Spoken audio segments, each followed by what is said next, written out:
बिस्मिल्लाहिर्रहमानिर्रहीम। अस्सलाम वालेकुम वरहमतुल्लाहि वबरकातुहू।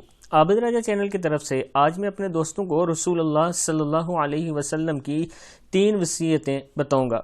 उससे पहले मैं अपने तमाम दोस्तों से गुजारिश करूंगा कि अगर आपने अभी तक मेरे चैनल आबिद राजा को सब्सक्राइब नहीं किया तो ज़रूर कर लें ताकि डेली आप तक अच्छी अच्छी वीडियो पहुँच सकें। तो स्टार्ट करते हैं आज का लेसन। बिस्मिल्लाहिर्रहमानिर्रहीम। रसूलुल्लाह सल्लल्लाहु अलैहि वसल्लम की वसीयत पर अमल करें। हज़रत अबू हुरैरा रज़ी अल्लाह ताला अन्हु फरमाते हैं, मेरे खलील सल्लल्लाहु अलैहि वसल्लम ने मुझे 3 बातों की वसीयत फरमाई। नंबर 1, हर महीने 3 दिन रोज़े रखना।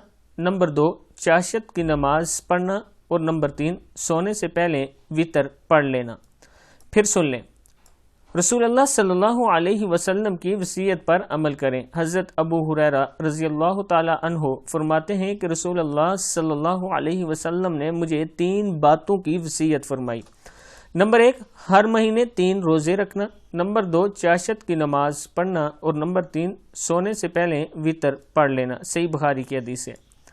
मैं अपने तमाम दोस्तों से गुजारिश करूँगा कि इन तीनों बातों पर आप भी अमल करें, इसलिए कि रसूलुल्लाह सल्लल्लाहु अलैहि वसल्लम की सुन्नत भी है और आप सल्लल्लाहु अलैहि वसल्लम ने इसकी वसीयत भी की है। इसमें कोई ऐसा राज छुपा है जिस तक पहुंचने के लिए आपको इन तीनों जो अमल हैं, ये जो 3 वसीयतें हैं, इन पर अमल करना पड़ेगा। उसके बाद ही आप उस राज तक पहुंच सकते हैं। इस वीडियो को आगे आप दोस्तों ने ज़रूर शेयर करना है। अस्सलामु अलैकुम वरहमतुल्लाहि वबरकातुहू।